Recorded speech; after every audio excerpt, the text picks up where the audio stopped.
السلام عليكم ورحمة الله وبركاته. الحمد لله رب العالمين.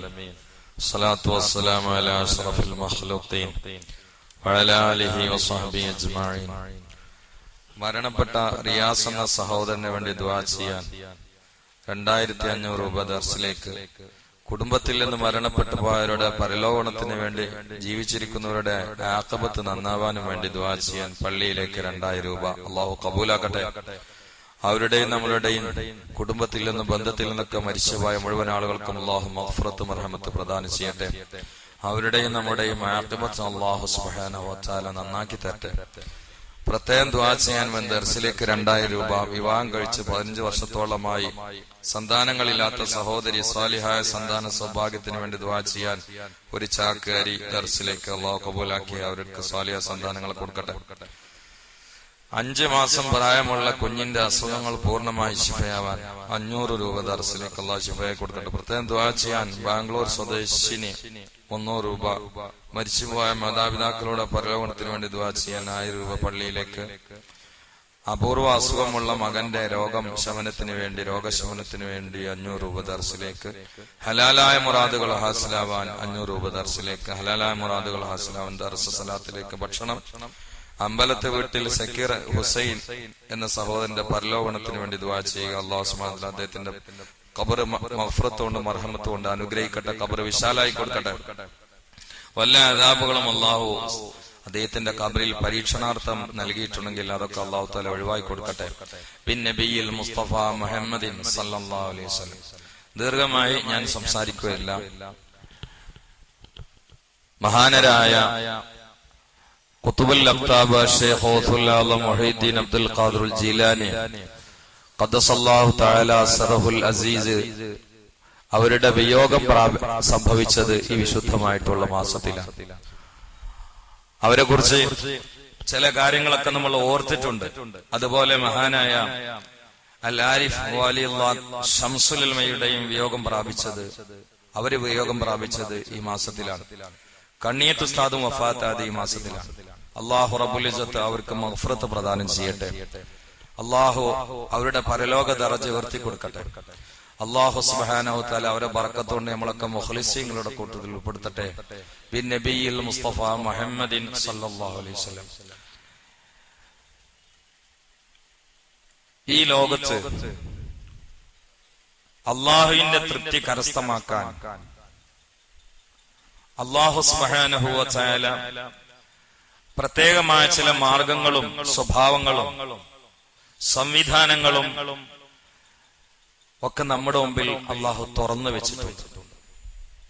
ഔലിയാക്കളെ കുറിച്ച് നമ്മൾ പറയുന്നതും കേൾക്കുന്നതും അവരുടെ പാഠശാലയിൽ നിന്ന് അത് നാം ഉൾക്കൊള്ളാൻ വേണ്ടിയാണ്. മഹാനായ ശൈഖ് ജീലാനി റളിയല്ലാഹു തആല അൻഹുവിന്റെ A to Z വരെയുള്ള ചരിത്രങ്ങളെ കുറിച്ച് നാം പഠിക്കുകയും ചിന്തിക്കുകയും ചെയ്യുമ്പോൾ എങ്ങനെയാണ് അള്ളാഹുവിന്റെ തൃപ്തിയുടെ ഉന്നതമായ സ്ഥാനത്തേക്ക് ഒരു മനുഷ്യൻ എത്തുക എന്നതിന്റെ നേർചിത്രം, അതിന്റെ നേർരേഖ അവരുടെ ചരിത്രം നമ്മോട് വിളിച്ചു പറയുക. പലപ്പോഴും ചില ആളുകൾ പ്രചണ്ഡ പ്രചരണം കൊണ്ടും വിദണ്ഡവാദം കൊണ്ടും സ്ഥാപിക്കുന്ന വിലായത്തും കറാമത്തും അള്ളാഹുവിന്റെ നിയമങ്ങളുടെ ബന്ധന അവസ്ഥയിൽ നിന്ന് മനുഷ്യനെ മോചിപ്പിക്കുന്നതാണ് എന്ന് ചില വ്യാജന്മാരും കപടന്മാരും അവരുടെ കോപ്പിരാട്ടിത്തരങ്ങളെ കൊണ്ടും അവരുടെ അത്ഭുതങ്ങളെ കൊണ്ടും പറഞ്ഞു വരുത്താറുണ്ട്. അവര് പറയും വിലായത്തിന്റെയും കറാമത്തിന്റെയും ഒക്കെ ഉന്നത സ്ഥാനത്തെത്തിയാൽ പിന്നെ അഹ്കാം നിയമങ്ങളുടെ ബന്ധനത്തിൽ നിന്ന് അവൻ മോചിതനാണ് എന്ന്. അതിന്റെ കടക്ക് കത്തിവെച്ചുകൊണ്ട് അതിന്റെ ശിരസ് അറുത്തു കളഞ്ഞ മഹാനായ ഖുതുബുൽ അഖ്താബ് ശൈഖ് ഗൗസുൽ ആലം മുഹീദ്ദീൻ അബ്ദുൽ ഖാദിർ ജീലാനി ഖദ്ദസല്ലാഹു തആല സിറഹുൽ അസീസ് അതിനെ അതേ രൂപത്തിൽ ലോകത്തിന് മുമ്പിൽ എടുത്തു കാണിച്ച മഹാന്മാരാണ് ബഹുമാനപ്പെട്ട വലിയുള്ളാഹി ശംസുൽ ഉലമ ഉസ്താദുൽ അസാതീദ് റഈസുൽ മുഹദ്ദിദീൻ കണ്ണിയത്ത് ഉസ്താദിനെ പോലെയുള്ള വലിയ മഹാന്മാരൊക്കെ. അല്ലാഹു അവർക്ക് ദറജ ഉയർത്തി കൊടുക്കട്ടെ. അവരുടെ ജീവിത പാഠത്തിൽ നമ്മൾ ഉൾക്കൊള്ളേണ്ടത് അതാണ്. അവരൊക്കെ വലിയ മുത്തഫക്കിരീങ്ങളായിരുന്നു, വലിയ മുത്തവക്കിലീങ്ങളായിരുന്നു. അള്ളാഹുവിനെ ചിന്തിച്ചുകൊണ്ട് നേരം പോക്കാവുക, അള്ളാഹുവിനെ ചിന്തിച്ചുകൊണ്ട് രസിക്കുക, അള്ളാഹിനെ പറഞ്ഞുകൊണ്ട് രസിക്കുക, അള്ളാഹുവിനെ പറഞ്ഞുകൊണ്ട് പേടിക്കുക, ഇതൊക്കെയാണ് ഖൽബിന്റെ യഥാർത്ഥ ഭാഗ്യലക്ഷണങ്ങൾ. നമുക്ക് അള്ളാഹിനെ പറയാൻ കഴിയും, അള്ളാഹിനെ പറഞ്ഞ് രസിക്കാൻ കഴിയുന്ന എത്ര ആളുകളുണ്ട്. നമുക്ക് അള്ളാഹിനെ ഓർക്കാൻ കഴിയും, അള്ളാഹിനെ പറയാൻ കഴിയും. അള്ളാഹിനെ പറഞ്ഞുകൊണ്ട് പേടിച്ച് വിറക്കുന്ന എത്ര ആളുകളുണ്ട്. ഒറിജിനാലിറ്റിയും അല്ലതും തിരിച്ചറിയുന്നത് ഈ സ്വഭാവങ്ങളിലൂടെയാണ്. എല്ലാത്തിനും ഒരു പരിശോധന ഉണ്ടല്ലോ. ഈമാനിക രംഗത്ത് ഒരു പരിശോധന വേണ്ടേ? അള്ളാഹിനെ പറയാൻ എനിക്ക് കഴിയും, പക്ഷെ അള്ളാഹിനെ പറഞ്ഞ് രസിക്കാൻ എനിക്ക് കഴിയോ? അള്ളാഹിനെ പറയാൻ എനിക്ക് കഴിയും, പക്ഷെ അള്ളാഹിനെ പറഞ്ഞ് പേടിക്കേണ്ട സ്വഭാവത്തിൽ പേടിക്കാൻ എനിക്ക് കഴിയോ? അത് കഴിഞ്ഞിട്ടില്ലെങ്കിൽ ഖൽബിന് അസുഖമുണ്ട് എന്ന് മനസ്സിലാക്കണം. ചികിത്സ അത്യാവശ്യമാണ്. നമ്മൾ എല്ലാത്തിനും ചികിത്സിക്കുന്ന ആളുകളാണ്. ചികിത്സാ മുറകൾ അധികരിച്ചു, ഹോസ്പിറ്റൽ അധികരിച്ചു, ഡോക്ടർമാർ അധികരിച്ചു, രോഗങ്ങൾ അധികരിച്ചു. ആരുടെയും രോഗം കൃത്യമായി മാറിയതായിട്ട് വളരെ ഒറ്റപ്പെട്ട റിപ്പോർട്ടുകളുള്ളൂ. രോഗം വന്നാൽ അത് മറ്റൊരാളായി മാറുക, അങ്ങോട്ട് മാറുക, തൽക്കാലം നിൽക്കുക, പിന്നെ വരിക എന്നല്ലാതെ ഇത്രയൊക്കെ ശാസ്ത്രീയ സംവിധാനങ്ങളൊക്കെ അധികരിച്ച കാലത്തും പൂർണ്ണമായിട്ട് രോഗം എടുത്ത് പറിച്ചു നീക്കി എന്ന് പറയുന്ന റിപ്പോർട്ട് വളരെ വിരളമായിട്ടേ ഉള്ളൂ. അതൊക്കെ അവിടെ ഇരിക്കട്ടെ. ഏതായാലും ചികിത്സകൾ ജോറായിട്ട് നടക്കുന്നുണ്ട്. പക്ഷേ മനുഷ്യൻ എന്ന വാക്ക് ചെന്ന് തറക്കുന്നത് ഏത് പ്രതിഭാസത്തിലാണോ അവിടെ ചികിത്സയില്ല. ഡോക്ടർമാർക്ക് ജനജടങ്ങളെ ചികിത്സിക്കാൻ കഴിയും, ജനമനങ്ങളെ ചികിത്സിക്കുന്നവനാ ആൺകുട്ടി. അവരാണ് അള്ളാഹുവിന്റെ ഔലിയാക്കൾ. ജനമനങ്ങളെ ചികിത്സിക്കുന്നതും ജനജടങ്ങളെ ചികിത്സിക്കുന്നതും രണ്ടാ.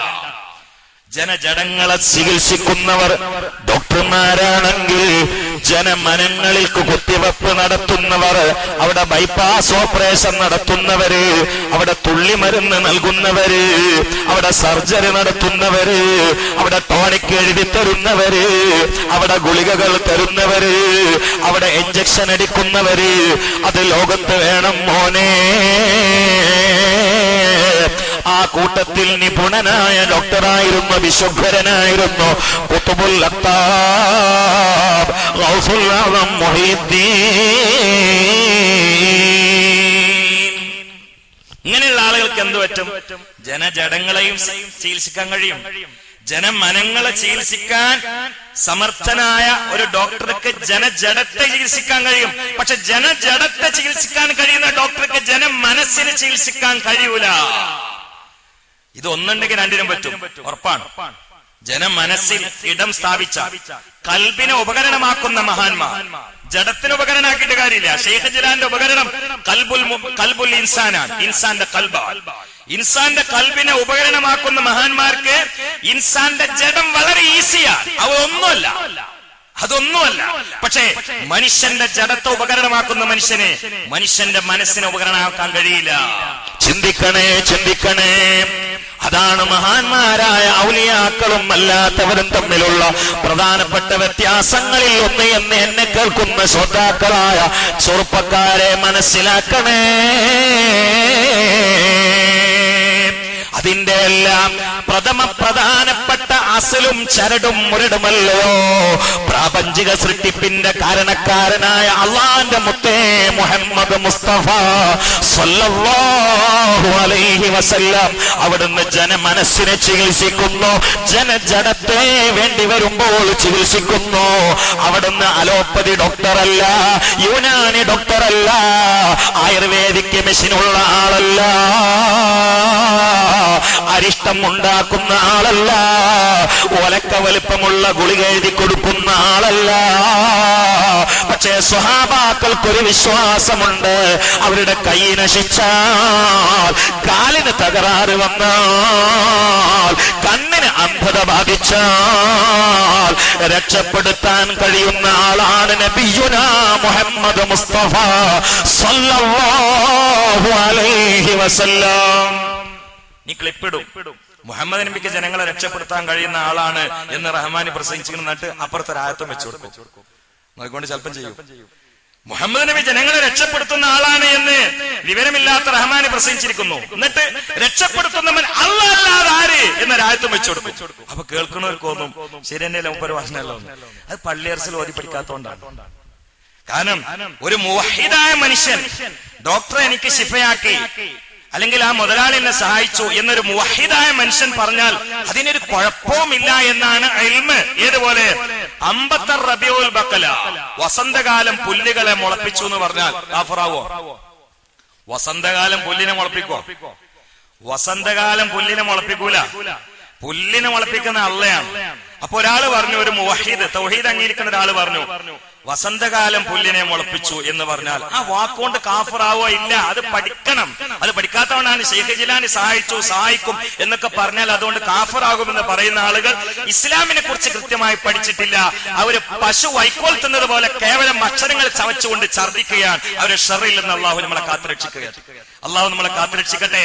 ചിന്തിക്കണേ, മുഹമ്മദ് നബി സല്ലല്ലാഹു അലൈഹി വസല്ലം രക്ഷപ്പെടുത്തുമെന്ന് പറഞ്ഞാൽ ഈ എല്ലാ രക്ഷയും അല്ലാഹുവിൽ നിന്നാണ്.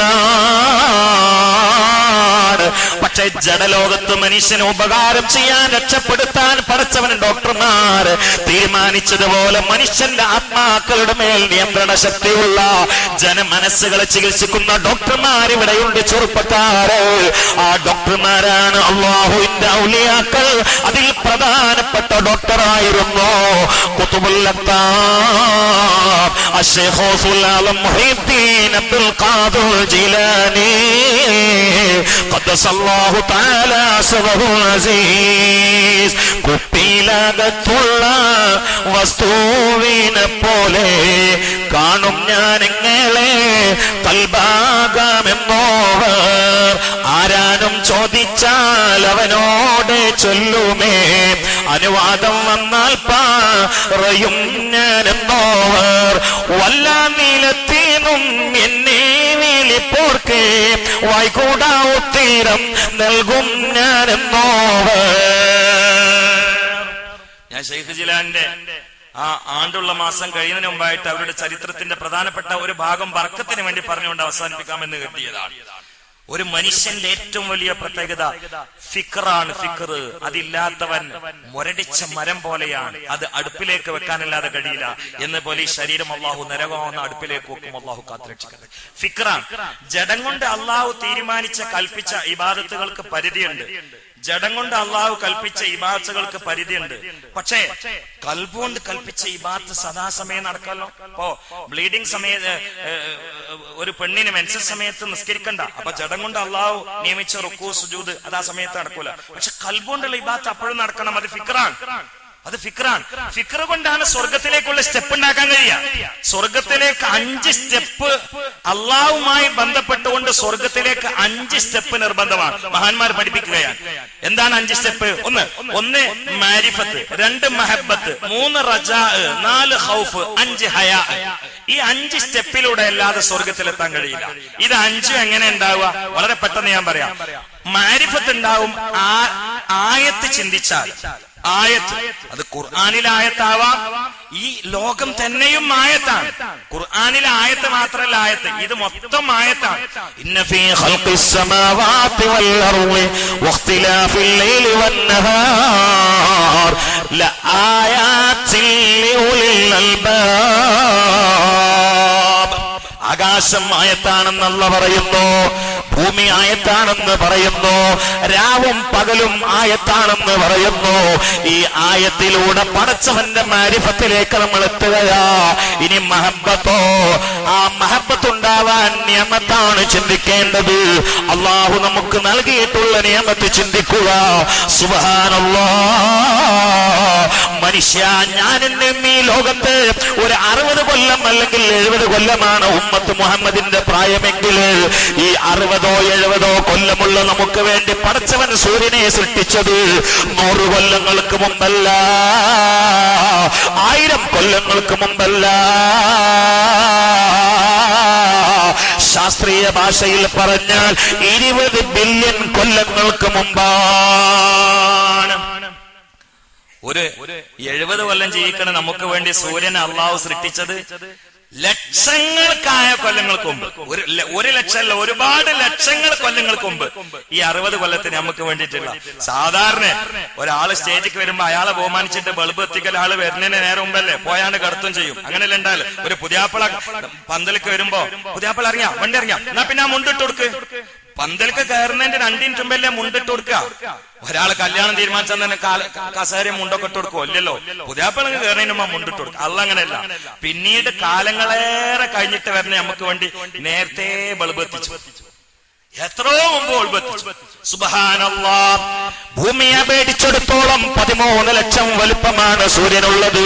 അപ്പോൾ ചെറിയ ബൾബല്ല, അതിന്റെ പ്രകാശം ചെറുതല്ല, അത് മലക്കുകൾക്ക് വേണ്ടിയുള്ളതല്ല, അത് മനുഷ്യ എനിക്കും നിനക്കും വേണ്ടിയുള്ളതാണ്.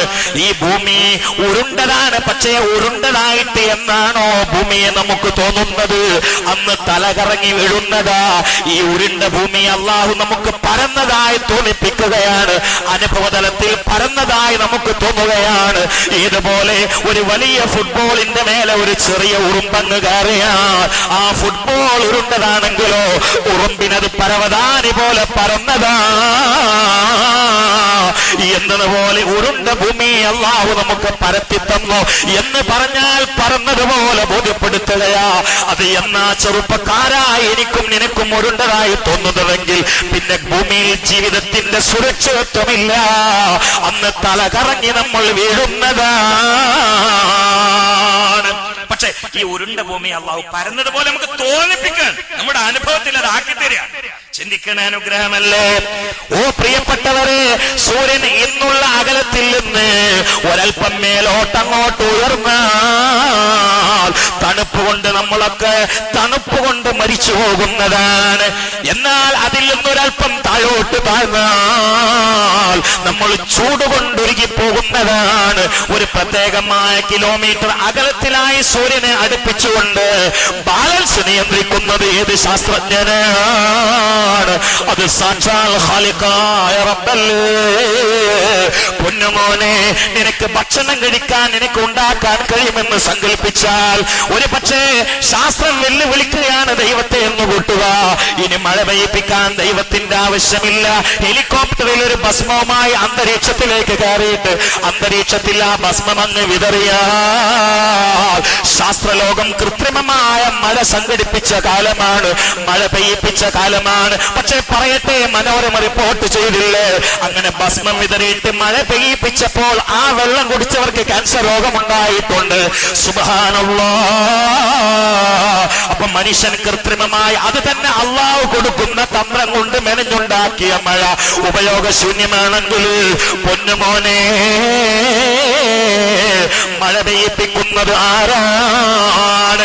നിന്റെ ശാസ്ത്രീയമായ തീയതി വെച്ചുകൊണ്ട് നീ പറയോ അത് സമുദ്രത്തിൽ നീരാവി മുകളിലേക്ക് ഉയർന്നുകൊണ്ട് കഥാ കാർമേഘമുണ്ടായി അതിൽ നിന്നാണ് മഴ പെയ്യുന്നത് എന്ന് പറഞ്ഞാൽ എന്റെ ചോദ്യം, അന്തരീക്ഷത്തിൽ നിന്ന് ഉയർന്ന നീരാവി എത്രയാ? മേലെ നിന്ന് താഴോട്ട് വന്ന മഴ എത്രയാണ്? ഇത് തമ്മിൽ താരതമ്യം ചെയ്ത ഈ നീരാവിയേക്കാൾ എത്രയോ 10 മടങ്ങ് മഴയുണ്ടല്ലോ. അപ്പൊ നീരാവിയുടെ പരിധിയും കഴിഞ്ഞിട്ട് പിന്നീട് മഴയെ തന്നത് ആരാണ്? ശാസ്ത്രലോകം മുഖമായി മുട്ടുമടക്കുമ്പോ അവിടെ മറുപടി പറയുന്ന ശാസ്ത്രജ്ഞനല്ലേ മഹാനായ ഖുതുബുൽ അത്താബ് ഗൗസുൽ ആലം മുഹീദ്ദീൻ അബ്ദുൽ ഖാദിർ ജിലാനി. പൊന്നുമോനെ, ഭക്ഷണം നിനക്ക് പാകം ചെയ്യാൻ കഴിയുമെങ്കിൽ, വെള്ളം നിനക്ക് കോരിയെടുക്കാൻ പറ്റുമെങ്കിൽ, ഞാൻ ചോദിക്കട്ടെ, നിനക്ക് പ്രാണനായിട്ടുള്ള വായുവില്ലേ? ഈ വായുവിനെ നിനക്ക് നിർമ്മിക്കാൻ കഴിയുമോ? നിനക്ക് കിണറ്റിൽ നിന്ന് കോരാൻ കഴിയുമോ? നിനക്ക് ഹോട്ടലിൽ നിന്ന് വാങ്ങാൻ കഴിയുമോ? ഭക്ഷണത്തെക്കാൾ വെള്ളത്തെക്കാൾ ഒരു മനുഷ്യന്റെ ശരീരവുമായി പ്രധാനപ്പെട്ടത് ഓക്സിജനാണ്. അന്തരീക്ഷത്തിൽ നമുക്ക് ഉപയോഗപ്രദമായ തലത്തിൽ ഓക്സിജനെ സംവിധാനിച്ചത് ആരാണ് മോനെ? പറയുമോ നീ 10 അസുഖങ്ങൾക്ക് വേണ്ടി 12 ഗുളിക കുടിക്കുമ്പോൾ നിന്റെ ഗുളികയാണ് നിന്റെ അസുഖത്തെ മാറ്റിയത് എന്നാണ് നീ പറയുന്നതെങ്കിൽ ഞാനൊന്ന് ചോദിക്കട്ടെ, ഈ 10 അസുഖം ഒന്ന് മൂക്കിനാണ്, ഒന്ന് കണ്ണിനാണ്, ഒന്ന് കൈയിനാണ്, ഒന്ന് കാലിനാണെങ്കിൽ ഇതിന് മൊത്തം നീ കഴിച്ച ഗുളികകളൊക്കെ വയറിലേക്ക് മാത്രമല്ല. കണ്ണിനുള്ളത് കണ്ണിൽ വെച്ചില്ല, മൂക്കിനുള്ളത് മൂക്കിന്റെ ദ്വാരത്തിൽ തിരികെയില്ല, കാലിനുള്ളത് കാലിന്റെ മടമ്പിൽ അതാ കയറ്റി വെച്ചില്ല. കാലിന് വേണ്ടിയുള്ളതും കൈയിന് വേണ്ടിയുള്ളതും കണ്ണിന് വേണ്ടിയുള്ളതും മൂക്കിന് വേണ്ടിയുള്ളതും തലക്ക് വേണ്ടിയുള്ളതുമായ മുഴുവൻ ഗുളികകളും നീ ഡോക്ടറിൽ നിന്ന് വാങ്ങിയിട്ട് അത് കഴിച്ചത് എങ്ങോട്ടാണ്? വയറ്റിലേക്കല്ലേ. ഇനി വയറ്റിൽ നിന്നത് കണ്ണിലേക്ക് കൊടുക്കുന്നത് ആരാ? മൂക്കിലേക്ക് കൊടുക്കുന്നത് ആരാ? കയ്യിലേക്ക് കൊടുക്കുന്നത് ആരാ? കാലിൽ കാതിലേക്ക് കൊടുക്കുന്നത് ആരാണ്? ഗുളികക്ക് ബുദ്ധിയുണ്ടോ? നിന്റെ കുടലിന് ബുദ്ധിയുണ്ടോ? നിന്റെ വയറിന് ബുദ്ധിയുണ്ടോ? ഇല്ല. നീ തന്നെയും പൊന്നുമോനെ ഗുളിക കുടിച്ചിട്ട് ഉറങ്ങുകയാണല്ലോ. അപ്പോൾ പിന്നെ ഈ ഗുളിക കൊണ്ട് നിനക്ക് ഉപകാരം ചെയ്യുന്നത് ആരാണ് പൊന്നേ? അത് അല്ലാഹുവാണ്. ചിന്തിക്കണേ അള്ളാഹുവിന്റെ അള്ളാഹുവിന്റെ ആയാത്തുകളെ കുറിച്ച് ചിന്തിക്കണേ. അള്ളാന്റെ ആയത്തുകളെ കുറിച്ച് ചിന്തിച്ചാൽ മാരിഫത്താണെങ്കിൽ, അവന്റെ നിഅമത്തിനെ കുറിച്ച് ചിന്തിച്ചാൽ മഹബത്താണെങ്കിൽ, അവന്റെ വാദിനെ കുറിച്ച് ചിന്തിച്ചാൽ റജാ. അല്ലാഹു സുബ്ഹാനഹു വ തആല വാഗ്ദാനം ചെയ്യുന്ന അവന്റെ തബ്ശീർ, അവന്റെ വാദ്, അവന്റെ സുവിശേഷം, അവന്റെ സന്തോഷ വാർത്തകള്, അവന്റെ ഭാവി സൗഭാഗ്യത്തിന്റെ അറിയിപ്പുകള്, ഇത് ഖുർആനിലൂടെ അങ്ങ് വായിക്കുമ്പോ വല്ലാത്ത പ്രതീക്ഷയാണ്. അല്ലേ? فأما من أعطى واتقى وصدق بالحسنى فسنيسره لليسرى. അത് വാദിന്റെ ചൊയുള്ള ഒരായത്തല്ലേ. فأما من طغى وآثر الحياة الدنيا فإن الجحيم هي المأوى. അത് വാദിന്റെ ചൊയുള്ള ആയത്തല്ലേ. എന്നാൽ من خاف مقام ربه ونهى النفس عن الهوى فإن الجنة هي المأوى. അത് വാദിന്റെ ചൊയുള്ള ആയത്തല്ലേ. ഇങ്ങനെ അല്ലാഹു സുബ്ഹാനഹു വ തആല നൽകിയ വാദ് ചിന്തിക്കുമ്പോൾ റജായി, വഈദ് ചിന്തിക്കുമ്പോൾ ഖൗഫാണ്. വാദായപ്പോ നിങ്ങൾക്ക് മനസ്സിലായെന്നറിയില്ല. ആ 4 സ്റ്റെപ്പ് ഞാൻ പറഞ്ഞു. ഒന്ന്, ആയത്ത് ചിന്തിച്ചാൽ മാരിഫത്ത്, നിഅമത്ത് ചിന്തിച്ചാൽ മഹബത്ത്, വഅദ് ചിന്തിച്ചാൽ റജാ, വഈദ് ചിന്തിച്ചാൽ ഖൗഫ്. ഇപ്പൊ 4 സ്റ്റെപ്പായി. ഇനി ഒരു സ്റ്റെപ്പും കൂടി ഉണ്ട് സ്വർഗത്തിലേക്ക്. അത് ഹയാ. അതെങ്ങനെയാ ഉണ്ടാവുക?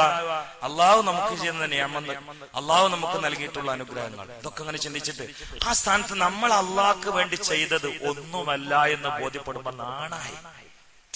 അള്ളാഹു നമ്മളെ തീറ്റിപ്പോട്ടും നമുക്ക് ചെയ്യുന്നതും നമ്മുടെ ഉപകാരങ്ങൾ അല്ലേ?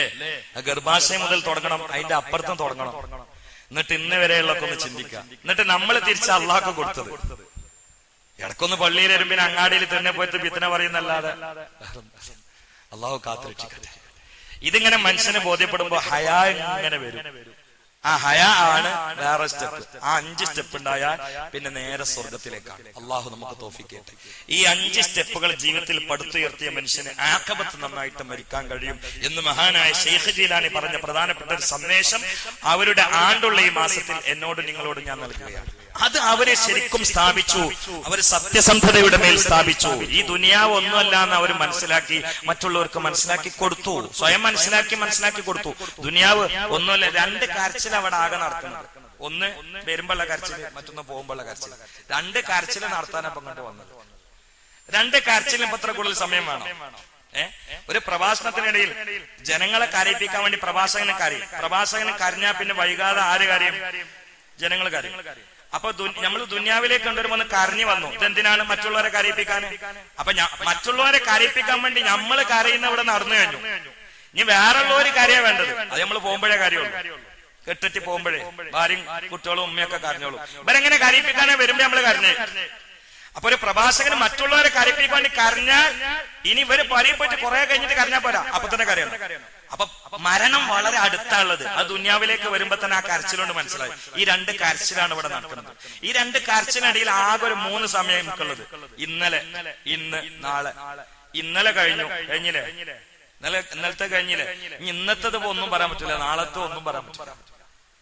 ഇന്നലത്തെ കഴിഞ്ഞു. ഇന്നലത്തെ നമുക്ക് തിരിച്ചെടുക്കാൻ പറ്റുമോ? ഒരു സെക്കൻഡ് പോയാൽ നിങ്ങളുടെ തിരിച്ചെടുക്കാൻ പറ്റുമോ? ഇല്ല.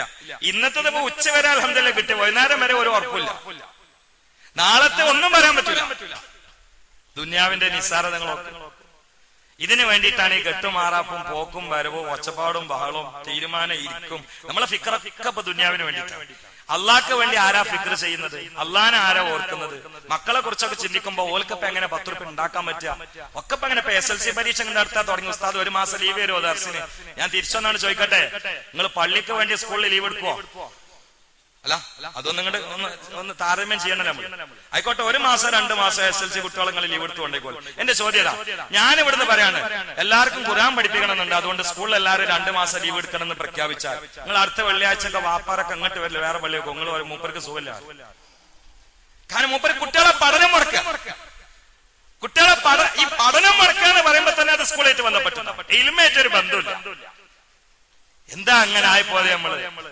ഞങ്ങൾ സ്കൂളിൽ പഠിക്കേണ്ട ഒന്നല്ല പറയുന്നത്. ഇവിടെ സത്യത്തിൽ കുട്ടികളെ ലീവ് എടുത്തിട്ട് ഓരോ വീട്ടിലിരിക്കുമ്പോ പഠിക്കുന്നതിനേക്കാൾ കൂടുതൽ ദർസിലിരിക്കുമ്പോ പഠിക്കും. മാർക്കുകളെ കുട്ടിക്ക് പരീക്ഷ കുറഞ്ഞിട്ടുണ്ടെങ്കിൽ ദർസിന്റെ കുഴപ്പമില്ല. ഞങ്ങളെ കുട്ടി ജയിച്ചത് ദർസിലുണ്ടായതുകൊണ്ട്. കാരണം കുട്ടി പുറയിരുന്ന് പഠിക്കുകയാണെങ്കിൽ അത്രയും മാർക്ക് കിട്ടൂല, കാരണം കുട്ടിന്റെ തലയിൽ വേറെ കുറെ സാധനങ്ങളാണ്.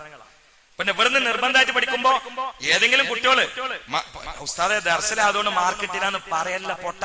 നിന്റെ കുട്ടി ജയിച്ചത് ഇവിടെ ആയതുകൊണ്ടാണ്. നിന്റെ കുട്ടിയെ 2 മാസം ഈ പൊരയിന്ന് ലീവ് എടുത്തിട്ട് പൊരയെ കൊണ്ടുപോയിട്ട് ജയിക്കുന്നില്ല, കാരണം അത്ര മണ്ടനാ എന്റെ കുട്ടി. പിന്നെ പിടിച്ചൊന്ന് ജയിച്ച് കിട്ടിയത് ഇവിടെ ഉണ്ടായതുകൊണ്ട്. അങ്ങനെ മനസ്സിലായി. സുബ്ഹാനല്ലാഹ്. ചില ആളുകൾ പറഞ്ഞാൽ 1 മാസം ലീവ് തരുമോ, 2 മാസം ലീവ് തരുമോ? ലീവല്ല, നിങ്ങൾ ഒന്നായിട്ട് കൊണ്ടുപോയിക്കോളി. പക്ഷെ ആഖിറത്തിൽ നമ്മളെ പ്രതിക്കൂട്ടിലാക്കരുത് മാത്രം. നിങ്ങളെ കുട്ടി കേടുന്ന രാത്രി മൊത്തം സ്കൂളാ, ട്യൂഷനാ. കാരണം SLC പരീക്ഷ അല്ലേ, ഫരീഖും ഫിൽ ജന്ന ഫരീഖും ഫിസ് സഈർ എന്നിട്ട് മാറ്റുമ്പോ SLC അല്ലേ നോക്കുന്നത്. പഠിക്കണ്ടല്ലോ, ഇവിടെ നന്നായിട്ട് പഠിപ്പിക്കണ്ടല്ലോ. ഇവിടെ കുട്ടികളെ സ്കൂളിൽ പഠിക്കാതെ ഉറങ്ങാൻ ഞങ്ങൾ സമ്മതിക്കൂല. അങ്ങനെ നിങ്ങൾക്ക് ഉറക്കം വെച്ചിരിക്കാൻ പറ്റുമോ? നിങ്ങളെ പറയും നിങ്ങൾ ഒരാളെ ശമ്പളം കൊടുത്ത് നിർത്തി. എന്തിന്? സ്കൂളത്തെ പഠിച്ചിട്ട് മാത്രം ഉറക്കാൻ പാടുള്ളൂ. അത് നമ്മൾ ദർസിൽ നടത്തേണ്ടത്. അപ്പൊ അതിനെതിരല്ല, അതിനെതിരാന്ന് മനസ്സിലാക്കണ്ട, എതിരല്ല. പക്ഷെ ഞാൻ 1-2 കാര്യങ്ങൾ കൽബ് തുറക്കാൻ വേണ്ടി ചോദിക്കാം. നമ്മളും അള്ളാഹും തമ്മിലുള്ള ബന്ധം മനസ്സിലാക്കാം. സുബ്ഹാനല്ലാഹ്. ചിന്തിക്കണേ. മുമ്പ് ഇവിടുന്ന് അങ്ങനെ ചില കുട്ടികൾ SLC പരീക്ഷക്ക് ഒന്നാക്കി ലീവ് എടുത്ത് പോയി. എന്തായിരുന്നോ? പരീക്ഷക്കും മാർക്ക് കിട്ടില്ല, എവിടെ അഡ്മിഷനും കിട്ടില്ല. ഇപ്പൊ ആപ്പാനിമാനെ അനുസരിക്കണെങ്കിൽ അങ്ങനെ കറങ്ങി നടക്കാണ്. ഒരു നല്ല മര്യാദ കുട്ടി ഉണ്ടായിരുന്നു. ദർസിൽ നിന്നാല് ദീനുണ്ടാവില്ല, അല്ല ദർസിൽ നിന്നാ പിന്നെ സ്കൂൾ ഉണ്ടാവില്ല എന്നിട്ട് വാപ്പ കൊണ്ടുപോയി. എന്നിട്ട് മാസങ്ങൾ വെച്ചിട്ട് പൊരയിൽ ഇരുത്തിട്ട് പഠിച്ചു, തോറ്റുപോയി. പിന്നെ വാപ്പ എന്നെ കണ്ടിട്ട് പൊട്ടിക്കാരിയാണ്. നിങ്ങൾ മനസ്സറിയും, ഞാൻ നിങ്ങൾക്ക് എന്തിനാ മാപ്പ് പറഞ്ഞു? ഞങ്ങൾ ഇതിൽ എന്നെ ആക്രമിച്ചു. നിങ്ങൾ എന്നെ ആക്രമിച്ചാലേ ഞാൻ മാപ്പ് വരിക. പക്ഷെ നിങ്ങളെ കുട്ടി നിങ്ങൾ എവിടുന്ന പറിച്ചു കൊണ്ടായത് നിങ്ങൾ നോക്കണം. സ്വർഗത്തിന്റെ വാതിൽ കടക്കാൻ തോഫീക്ക് ചെയ്തിട്ട് ഞാൻ ഇപ്പൊ വരട്ടെ എന്ന് പറഞ്ഞ് പോയാൽ ഓനേക്കാൾ വലിയ ഭാഗ്യഹീനനുണ്ടോ? ഒരാള് സ്വർഗത്തിന്റെ വാതിലിന് അവിടെ തുറന്നിട്ട് എന്നിട്ട് സ്വർഗത്തിലെ കസാരയും സ്വർഗത്തിലെ പരവതാനിയും സ്വർഗത്തിലെ പൂന്തൊക്കെ കാണും. എന്നിട്ട് പറിച്ചോനോടരാ ഞാൻ ഇപ്പൊ വരട്ടോ. അവന് ബുദ്ധി, അവന് വിഡ്ഢിന്നല്ലാതെ എന്താ പറയാ? ഒരാൾ ഇൽമ പഠിക്കാതെ തൗഫീഖ് കിട്ടിയാൽ മുസ്തഫ നബി പറയുന്നത് സ്വർഗത്തിന്റെ വാതിലിൽ എത്തിയെന്നാണ്. ചാവി അവന്റെ കൈ കിട്ടിയെന്നാണ്. അപ്പൊ ചാവി എടുത്തിട്ട് പറയാം, എനിക്കിപ്പോ വേണ്ട, ഞാൻ കുറച്ച് കഴിഞ്ഞിട്ട് വരാം. ഞാൻ അങ്ങോട്ട് തിരിച്ചു വരുമോ? ചിന്തിക്കണം വാപ്പാരെ, ചിന്തിക്കണം, വളരെ ഗൗരവത്തിൽ ചിന്തിക്കണം. നമ്മളെ കുട്ടികളെ എന്താ ചില വാപ്പാരൊക്കെ കണ്ടാൽ റെഡിയാണ്, പക്ഷെ കുട്ടികളെ കണ്ടാണ്ടല്ലോ എത്ര അറപ്പുള്ള ഒരു സമൂഹം ഉണ്ടാവില്ല. വെറും ദജ്ജാലിന്റെ ബാക്കിൽ നിൽക്കാൻ പറ്റുന്ന ഒരു കുട്ടി ട്രൗസർ ഇട്ട് മുടിയൊക്കെ കൂടി എന്തൊക്കെയാകുന്ന അവസ്ഥ. വാപ്പാർക്ക് അതൊന്നും ഒരു വിഷയമല്ല. കാരണം വാപ്പ നോക്കുന്നത് 5 കൊല്ലം കഴിഞ്ഞ അപ്പന്റെ എത്ര ശമ്പളം കിട്ടുന്നുള്ള. ചിന്തിക്കണേ, വളരെ ഗൗരവത്തിൽ ചിന്തിക്കണേ. ചില വാപ്പമാരാണെങ്കിൽ മാതൃക തയ്യാറില്ല. ഒരു പക്ഷേ കുട്ടികൾ ജമാഅത്തിന് പള്ളിയിലേക്ക് വരുമ്പോ വാപ്പാതാ അങ്ങാടിലിരുന്നുകൊണ്ട് ഫിത്ന പറയുകയാണ്, പൊട്ടിച്ചിരിക്കുകയാണ്. ഇത് തലയിൽ തൊപ്പിയിട്ടുകൊണ്ട് ദർസിലേക്ക് വരുന്ന കുട്ടി കാണുകയാണ്. കാരണം അവർക്ക് മഗ്‌രിബില്ല. ഇശാഇന്റെ സമയത്ത് ജമാഅത്ത് നടക്കുമ്പോ ലാനത്തിന്റെ സ്ഥലങ്ങളിൽ ഇരുന്നു കൊണ്ട് ഫിത്നയും ഫസാദും പറഞ്ഞുകൊണ്ട് തലയിൽ കുലിക്ക് സ്വറ പറഞ്ഞ് ചിരിക്കുന്ന കാരണവന്മാരെ, മുടി നരച്ചത് മറക്കണ്ട. പള്ളിക്കാട്ടിലേക്ക് കൊണ്ടുപോകുന്ന കട്ടില് കാണാതെ പോകണ്ട. നിന്നെ പോലെ സ്വറ പറഞ്ഞ് ചിരിച്ച പലരുടെയും തല മീസാനിന്റെ അടിയിലാണെന്ന് മറക്കണ്ട. പറഞ്ഞതിന്റെ പേരിൽ എനിക്കെതിരെ ഗീബത്തും നമീമത്തും ഫിത്നയും ഫസാദും ഉണ്ടാക്കി എന്നെ ഇവിടെ നിന്നും തെറിപ്പിക്കാൻ എന്തുണ്ട് തന്ത്രമെന്ന് മെനഞ്ഞിട്ട് അതിന് മുന്നണി ഉണ്ടാക്കിയിട്ട് നടന്നിട്ട് കാര്യമില്ല. അള്ളാന്റെ ദീനാണ് കേട്ടോ. മരിക്കേണ്ടവരാണ് നമ്മളെന്ന് മനസ്സിലാക്കിക്കോ. നിന്റെ പണമോ, നിന്റെ ധിക്കാരമോ, നിന്റെ അഹംഭാവമോ, നിന്റെ തൊലിക്കട്ടിയോ, പണാധിപത്യമോ, നിന്റെ കുടുംബ മഹിമയോ, നിന്റെ തറവാടിത്വമോ ഒരിക്കലും അല്ലാഹുവിന്റെ ലോകത്ത് വില പോകുകയില്ല. നമുക്കൊന്ന് ഈമാനോടെ മരിക്കണ്ടേ. അതിന് വാപ്പമാരെ, കമ്മിറ്റിക്കാരെ നമ്മൾ മാതൃകയാവേണ്ടത്. ചില കമ്മിറ്റി മെമ്പർമാര് ജമാഅത്തിന്റെ സമയത്ത് സ്റ്റോപ്പിൽ ഇരുന്നുകൊണ്ട് വർത്തമാനം പറയുന്നത് എന്റെ യാത്രക്കടയിൽ ഞാൻ കടന്നുണ്ട്. പേര് ഞാൻ പറയുന്നില്ല, അവര് ശ്രദ്ധിക്കണമെന്ന് ഞാൻ പറയുകയാണ്. നിങ്ങൾ ഏത് രാഷ്ട്രീയത്തിലാണെങ്കിലും എനിക്ക് കുഴപ്പമില്ല. പണം കൊണ്ട് നിങ്ങളെ പോക്കറ്റ് എത്ര വീർത്താലും അതെനിക്ക് പേടിയുള്ള കാര്യമല്ല. പക്ഷെ അള്ളാന്റെ ദീനാണ് നിങ്ങൾ ഏറ്റെടുത്തതെങ്കിൽ മഹല്ല് നിവാസികൾക്ക് ആദ്യം മാതൃക ആവേണ്ടത് കമ്മിറ്റിക്കാരാണ്. അള്ളാഹു നമുക്ക് തൗഫീഖ് നൽകട്ടെ. നിങ്ങൾ അള്ളാന്റെ ദീനാണ് ഏറ്റെടുത്തുകൊണ്ട് പ്രവർത്തിക്കുന്നെങ്കിൽ നിങ്ങൾ ആദ്യം മാതൃകാവണം. അള്ളാഹു നമുക്ക് തൗഫീഖ്. നിങ്ങൾ ഇങ്ങനെ വെറും വാചകടി മാത്രം നടത്തിയ കാര്യം. വാചകടിയും ദീനും തമ്മിൽ ബന്ധമില്ല. വാചകടിയല്ല ഒരാൾക്ക് ദീനെ ഏറ്റെടുത്തുകൊണ്ട് നടത്താനുള്ള ക്വാളിറ്റി, തഖ്വയാണ്. അള്ളാഹു തൗഫീഖ് ചെയ്യട്ടെ. കണ്ടു, നിങ്ങൾ മരിക്കുന്ന സമയത്ത് ഈമാനോടെ മരിക്കണമെങ്കിൽ വാചകടി കൊണ്ട് കാര്യമില്ല, പണം കൊണ്ട് കാര്യമില്ല, രാഷ്ട്രീയ സ്വാധീനം കൊണ്ട് കാര്യമില്ല. അത് ഖൽബ് നന്നായി ഖൽബിന്റെ അകത്ത് തഖ്വ ഉണ്ടാകുമ്പോൾ മാത്രമേ ഫലമുണ്ടാകൂ. അതാണ് എല്ലാ ജുമായിലും ഈ പാവപ്പെട്ടവൻ ഓതുന്ന ആയത്ത്. വഅമ്മാ മൻ ഖാഫ മഖാമ റബ്ബിഹി വനഹ അൻ-നഫ്സ അനിൽ ഹവാ ഫഇന്നൽ ജന്നത ഹിയൽ മഅവാ.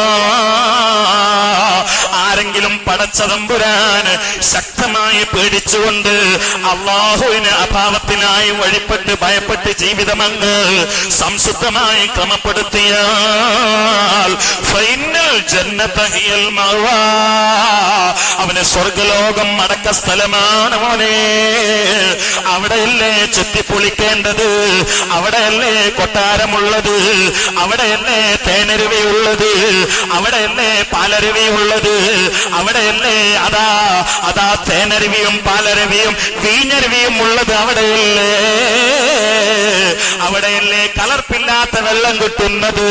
അവിടുത്തെ വെള്ളത്തിൽ അതാ വിഷമില്ല, പച്ചക്കറിയിൽ വിഷമില്ല, ഫ്രൂട്ട്സിൽ വിഷമില്ല, അവിടെ തലവേദനയുടെ പ്രശ്നമില്ല, അവിടെ ജലദോഷത്തിന്റെ കാര്യമില്ല, അവിടെ AC-യുടെ ആവശ്യമില്ല, അവിടെ രാത്രിയും പകലും എന്ന വ്യത്യാസമില്ല, അവിടെ തീഷ്ണമായ ഉഷ്ണമില്ല, അവിടെ ശക്തമായ ശൈത്യമില്ല, അവിടെ പങ്കെടുക്കുന്നവർ പരസ്പര ശത്രുക്കളല്ല, അസൂയയുടെ അശേഷം പോലും ഹൃദയത്തിൽ പുരളൂല്ല. എല്ലാവർക്കും ഒരേ മനസ്സ്, എല്ലാവർക്കും സലാമിന്റെ മന്ത്രം മാത്രം. അവിടെയുള്ള പെണ്ണുങ്ങൾക്ക് പ്രായം കൂടൂല, മുടി നരക്കൂല, പല്ല് പോകൂല. ആ കൊട്ടാരത്തിന്റെ അയൽവാസി ആരെന്നറിയോ? മഹാനരായ അഷ്റഫുൽ ഖൽഖ് നബി മുഹമ്മദുർ റസൂലുള്ളാഹ് സ്വല്ലല്ലാഹു അലൈഹി വസല്ലമയാ. ആ ലോകത്തിന് വേണ്ടി പരിശ്രമിക്കണേ. അതിനുള്ളൊരു പരീക്ഷണശാല മാത്രമാണ് ദുനിയാവ്. ഇതൊരു പരീക്ഷണശാലമാണ്. ഈ പ്രപഞ്ചം മൊത്തം, ഈ ദുനിയാവ് മൊത്തം ഒരു 10 ലക്ഷം കൊല്ലമാണ് നിലനിൽക്കുന്നതെങ്കിൽ അതാ ബിഗ് ബാങ് തിയറി സംഭവിച്ചത് മുതൽ മറ്റൊരു പൊട്ടിത്തെറിയായ ഖിയാമത്ത് നാളത്തിനിടയിലുള്ള കാലം കണക്ക് കൂട്ടിയിട്ട് ഒരു 10 ലക്ഷമാണെന്ന് കരുതിയാൽ അതിലേക്ക് നമ്മുടെ 60 കൊല്ലത്തെ ആയുസ്സൊന്ന് ചേർത്തി നോക്കിയാൽ ദുനിയ എന്ന വാക്കിന്റെ അർത്ഥം മനസ്സിലാകുന്നതാണ്. നിങ്ങൾക്ക് മനസ്സിലായോ? ബിഗ് ബാങ് തിയറി എന്ന സംഭവം ഉണ്ടായിട്ടുണ്ട്, പൊട്ടിത്തെറി. അത് അങ്ങനെ ഖുർആന് ശനി വെച്ചിട്ടുണ്ട്. ആ സംഭവം നടന്നത് മുതലാണ് ഇതിങ്ങനെ ഉണ്ടായത്, ഈ ഗോളങ്ങളൊക്കെ ഉണ്ടായത്. നിങ്ങൾ ചിന്തിക്കുക, അങ്ങനെ ഒരു പൊട്ടിത്തെറി ഉണ്ടായി, ഇനി ഒരു മറ്റൊരു പൊട്ടിത്തെറിയിലൂടെ ഇത് അവസാനിപ്പിക്കും. ഖിയാമത്ത് നാൾ എന്ന പൊട്ടിത്തെറിയിലൂടെ ഇത് അവസാനിക്കാം. അതൊരു 10 ലക്ഷം കൊല്ലം എന്ന ദൈർഘ്യം നമ്മൾ കൂട്ടിയാൽ, ശാസ്ത്രം പറയുന്ന അതിനൊക്കെ മേലേട്ടോ, ഒരു 10 ലക്ഷം കൊല്ലമാണ് ലോകം ഉണ്ടായത് മുതല് അവസാനിക്കുന്നവരെ നമ്മൾ കണക്കൂട്ടിയാൽ. ആ 10 ലക്ഷത്തിലേക്ക് നമ്മളൊരു 60 കൊല്ലം ചേർത്തി നോക്കിയാൽ ദുനിയാവ് നമുക്ക് എന്താ? പുത്തമ്പള്ളിയൊക്കെ പോകുന്ന ഒരാള് ബസ് സ്റ്റോപ്പിൽ ബസ് കാത്തുക ഒരു 3 മിനിറ്റ് നിൽക്കുമ്പോ ഏത് ബസ് സ്റ്റോപ്പാണ് നോക്കൂല. അത് കാറ്റടിച്ചാൽ പൊളിഞ്ഞോണ ഓലന്റേതാണെങ്കിലും മഴ ചോർന്നൊലിക്കുന്ന ഓലയാണെങ്കിലും ഇടയ്ക്ക് ചതല് ശരീരത്തിലേക്ക് ഒഴിഞ്ഞു വീണെങ്കിലും കൊതുവിന്റെ ശല്യം ഉണ്ടെങ്കിലും അവിടെ നിൽക്കും. കാരണം എന്താ? ബസ് വരണേരെ. ഇത്രയും കൂടി ഇല്ല ആ 10 ലക്ഷത്തിലേക്ക് ഈ 60 വർഷം. കാരണം അത് ഇവിടുന്ന് ഇപ്പൊ പുത്തമ്പള്ളി എത്താൻ ഒരു 35 മിനിറ്റ് വേണ്ടി വരും. ആ 35 മിനിറ്റിലേക്ക് ഈ 2 മിനിറ്റ് ചേർത്തി നോക്കിയാൽ എത്ര ഉണ്ടോ അത്ര ഇല്ല 10 ലക്ഷം കൊല്ലത്തിലേക്ക് നമ്മൾ 60 വയസ്സ് ചേർത്തി നോക്കിയാൽ. അപ്പൊ ഇവിടെ ഇപ്പൊ കൊട്ടാരം പണിതിട്ട് താമസിച്ചിട്ട് ഉല്ലസിക്കാൻ നമുക്ക് സമയമുണ്ടോ? അതുകൊണ്ടാണ് ഈസാ നബി അലൈഹി ഇസ്ലാമിന്റെ കാലത്ത് ഒരു മഹാനായ ആബിദ് ഒരു ചെറിയ പർണശാല കെട്ടിയിട്ട് ഇങ്ങനെ സുജൂദ് കിടന്ന് കരയാണ്. അതിൽ ചെറിയൊരു ഓലഷെഡ്, എന്നിട്ട് അതിലിങ്ങനെ ഇബാദത്ത് ചെയ്യണം. നൂഹ് നബി ഇസ്ലാമിന്റെ കാലത്ത്. അപ്പൊ നൂഹ് നബി ഇസ്ലാം പറഞ്ഞു, നിങ്ങൾ ഏതായാലും സദാ ഇബാദത്തിലാണ്, ഓക്കെ, പക്ഷെ സുരക്ഷിതമായ ഒരു ഷെഡ് കെട്ടിക്കൂടെ? ഈ പൊളിഞ്ഞാടാനായ ഓല ഷെഡ് വേണോ? നിങ്ങൾ ഇബാദത്തിൽ കഴിയുകയാണെങ്കിൽ ഒരു സുരക്ഷിതമായ ഷെഡ് കെട്ടിക്കൂടെ എന്ന് വെച്ചു.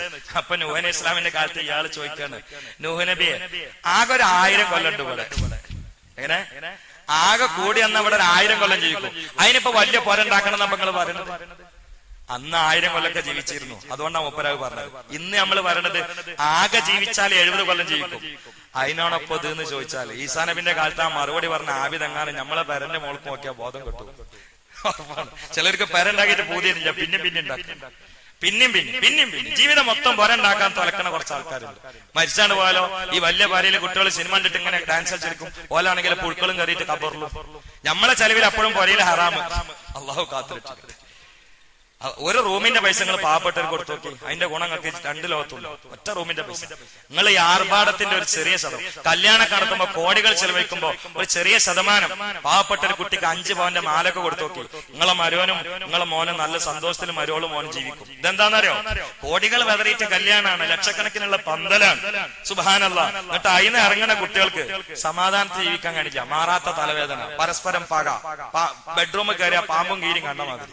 ഒരാൾ ഒരു ദിവസം ആത്മഹത്യ ചെയ്യാൻ വേണ്ടി കയറ് വെക്കുമ്പോ മറ്റാൾ ഗുളിക വാങ്ങിട്ട് പോക്കറ്റിൽ ചർക്കുക. ലക്ഷക്കണക്കിന് പൈസ പൊടി പിടിച്ചിട്ട് ഇറങ്ങിയ പുതിയാപ്പിളി മുതിയുണ്ടാവും. കാരണം എന്താരോ? അതിനൊരു കാരണമുണ്ട്. ഇത് കണ്ടിട്ട് മനസ്സ് വേദനിച്ച ഒരു പാവപ്പെട്ട പെൺകുട്ടി നിങ്ങളെ മഹലിലുണ്ട്. ആ കുട്ടിന്റെ വേദനയാണ് നിങ്ങളെ മരുവൻക്കും മോൻക്കും തട്ടിയത്. അത് മെഡിസിൻ കൊണ്ട് മാറൂല. അതുകൊണ്ട് ഞാൻ ഈ ആർഭാടങ്ങളെ കൊണ്ട് ചുരുക്കിയിട്ട് ഇന്നല്ലെങ്കിൽ നാളെ പോയി കിടക്കാനുള്ള ആ കല്ലറയെ ഓർത്തുകൊണ്ട് അവിടെ ഒന്ന് സുരക്ഷിതമായിട്ട് സന്തോഷത്തിൽ സുഖത്തോടെ കഴിയണം. അതിന് ഷെയ്ഖ് ജിലാനിയുടെ ഈ ചരിത്രത്തിൽ നിന്ന് പാഠം ഉൾക്കൊണ്ടുകൊണ്ട് ദുനിയാവ് വേണ്ടെന്നല്ല, ഹലാല ദുനിയ നമുക്ക് വേണം, പക്ഷെ അതിന് പൂജിക്കരുത്, അതിന് പൂജകരായിട്ട് നമ്മൾ മാറരുത്. അതിന്റെ പൂജകരായി മാറുന്ന ചില സ്വഭാവങ്ങളാണ് പല വിഷയങ്ങളിൽ നിന്നും ഞാൻ നിങ്ങൾക്ക് കാണിച്ചു തന്നത്. ആ അസുഖം നമുക്കുണ്ടെങ്കിൽ നമ്മൾ രക്ഷപ്പെട്ടുകൊണ്ട് അള്ളാന്റെ ആളുകളായിട്ട് മാറണം. എന്നാൽ ഷെയ്ഖ് ജിലാനി വഫാത്തായതുപോലെ നമുക്കും വഫാത്താവാം. എങ്ങനെയാണ് ഷെയ്ഖ് ജിലാനിയുടെ വഫാത്ത് എന്നറിയോ? ഞാൻ നിർത്തുകയാണ്, സമയം അധികരിച്ചു. സുബ്ഹാനല്ലാഹ്. ഷെയ്ഖ് ജിലാനിയുടെയും ശംസുൽ ഉലമയുടെയും മഹാനായ കണ്ണിയത്ത് ഉസ്താദിന്റെയും ഒക്കെ വഫാത്ത് എന്ന് പഠിച്ചാൽ അവർ എന്തിനാണ് ജീവിച്ചത് എന്നത് വഫാത്തിലൂടെ തെളിയിച്ച മഹാസൗഭാഗ്യത്തിന്റെ മരണങ്ങളാണ്. ഷെയ്ഖ് ജിലാനി വഫാത്താവാൻ കിടക്കുകയാണ്, കഠിനമായ പ്രയാസത്തിലാണ്. ആ സമയത്ത് 2 മക്കൾ വലത്തും ഇടത്തും നിൽക്കുകയാണ്. മക്കളോ അപ്പയോട് പറയുന്നു, ഉപ്പാ ഞങ്ങൾക്ക് നന്നാവാനുള്ള ഉപദേശം നൽകണേ. ആ സമയത്ത് ഷെയ്ഖ് ജിലാനി ഊസീകും ബിത്തഖ്വല്ലാഹ്,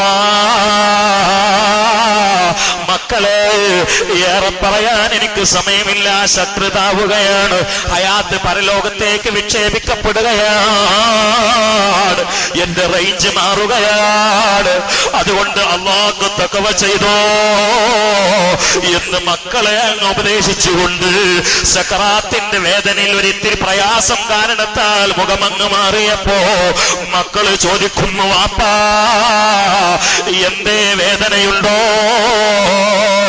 ആ സമയത്ത് ഷെയ്ഖ് ജിലാനി പറയുന്നു, മോനെ എന്റെ കയ്യിന് വേദനയുണ്ട്, എന്റെ കാലിന് വേദനയുണ്ട്, എന്റെ വാരിയെല്ലുകൾക്ക് വേദനയുണ്ട്. കാരണം റൂഹിനെ പറിക്കുന്ന സമയമാണ്. പക്ഷേ ഖൽബിന് വേദനയില്ല. കാരണം ഖൽബിലുള്ളത് അല്ലാഹയാണ്. അലാ ബിദിക്രില്ലാഹി തത്മഇന്നുൽ ഖുലൂബ്. അവരല്ലേ ആയത്ത് കൊണ്ട് സുഖിച്ചവര്, അവരോടല്ലേ ആകാശലോകത്തിൽ നിന്ന് വെളിയാളം വന്നത്. യാ അയ്യത്തുഹൻ നഫ്സുൽ മുത്മഇന്ന ഇർജിഇ ഇലാ റബ്ബികി റാളിയതൻ മർളിയ. അല്ലാഹുവേ അത് കേട്ടുപോവാൻ തൗഫീഖ് ചെയ്യണേ റബ്ബേ.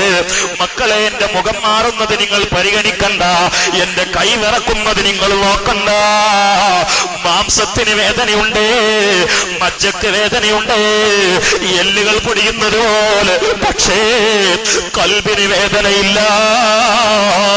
കണ്ടോ ഈ മാസത്തിൽ ലോകത്തോട് വിട പറഞ്ഞ് മഹാനായ വലിയുള്ളാഹി ശംസുൽ ഉലമാ സക്കറാത്തിന്റെ ഹാലിൽ വേദന കൊണ്ട് കിടക്കുമ്പോ സൂറത്ത് യാസീൻ പാരായണം ചെയ്യുമ്പോ കൽബിന് വേദനയില്ല. കൽബിന് വേദനയില്ലാത്തതിന്റെ ലക്ഷണം നാവിലൂടെ ദിക്ർ വരവാണ്. കൽബ് വേദന കൊണ്ട് മുറുകിയാൽ ദിക്ർ വരൂല. മഹാനായ ശംസുൽ ഉലമാ ഉറക്കെ ദിക്ർ ചൊല്ലി പോകുന്നു. കണ്ണീത്ത് ഉസ്താദ് ഉറക്കെ ദിക്ർ ചൊല്ലി പോകുന്നു. മോനെ, എന്റെ ഉപദേശത്തിൽ ഞാൻ എന്നോട് ഉണർത്തിയതും നിങ്ങളോട് പറഞ്ഞതും പോലെ ഒരു 3 നാൾ മാത്രമേ ഇവിടെയുള്ളൂ. ഇന്നലെയാണ് അത് നമുക്ക് കഴിഞ്ഞു കേട്ടോ. ഇന്നത്തതൊന്നും പറയാൻ പറ്റൂല, നാളത്തത് ഒരിക്കലും ചിന്തിക്കാൻ പറ്റൂല. അതുകൊണ്ട് ഉറപ്പില്ലാത്ത കാലങ്ങളിൽ മതിമറന്നുകൊണ്ട് സ്വപ്നങ്ങളുടെ കൊട്ടാരം കെട്ടുന്നതിന് പകരോ നാളത്തെ ഉറപ്പുള്ള ജീവിതത്തിന് വേണ്ടി കൊട്ടാരം വിലക്ക് വാങ്ങിക്കോ. അതിന് യുവത്വം ചെലവഴിച്ചോ. ചെയ്തു പോയ തെറ്റുകളിൽ നിന്ന് തൗബ ചെയ്ത് പിന്മാറിക്കോ. നാക്കും വാക്കും ശ്രദ്ധിച്ചോ. ഹറാമിന്റെ മുതൽ വാറിലാകുന്നത് ശ്രദ്ധിച്ചോ. പലിശയിൽ നിന്ന് മാറിയിരുന്നോ. ലഹരിയിൽ നിന്ന് വിട്ടിരുന്നോ. പരലോകത്ത് ശത്രുക്കളാകുന്ന ദുനിയാവിലെ സ്നേഹിതന്മാര് വേണ്ട. നീ ഒരാളെ സ്നേഹിക്കുകയാണെങ്കിൽ എന്തിനാണ് സ്നേഹിക്കുന്നത് എന്ന് പലവട്ടം ചിന്തിച്ചോ. അള്ളാന്റെ മാർഗത്തിലാണെങ്കിൽ പൊരുത്തപ്പെട്ടോ. അല്ലെങ്കിൽ ഈ സ്നേഹം കൊണ്ട് പരലോകത്ത് നീയും അവനും ശത്രുക്കളാകുമെന്ന് മനസ്സിലാക്കിക്കോ. അതുകൊണ്ട് ദുനിയാവിലുള്ള സ്നേഹിതന്മാർ പരലോകത്തും സ്നേഹിതന്മാരാകണോ. ദുനിയാവിൽ കൂട്ടുകെട്ടിയതിന്റെ പേരിൽ ആ കൂട്ടുകെട്ട് പരലോകത്ത് നമ്മെ ശത്രുക്കളാക്കുകയാണെങ്കിൽ പരലോകത്ത് ശത്രുക്കളാകുന്ന ദുനിയാവിലെ കൂട്ടുകെട്ട് എന്തിനാണ് മോനെ?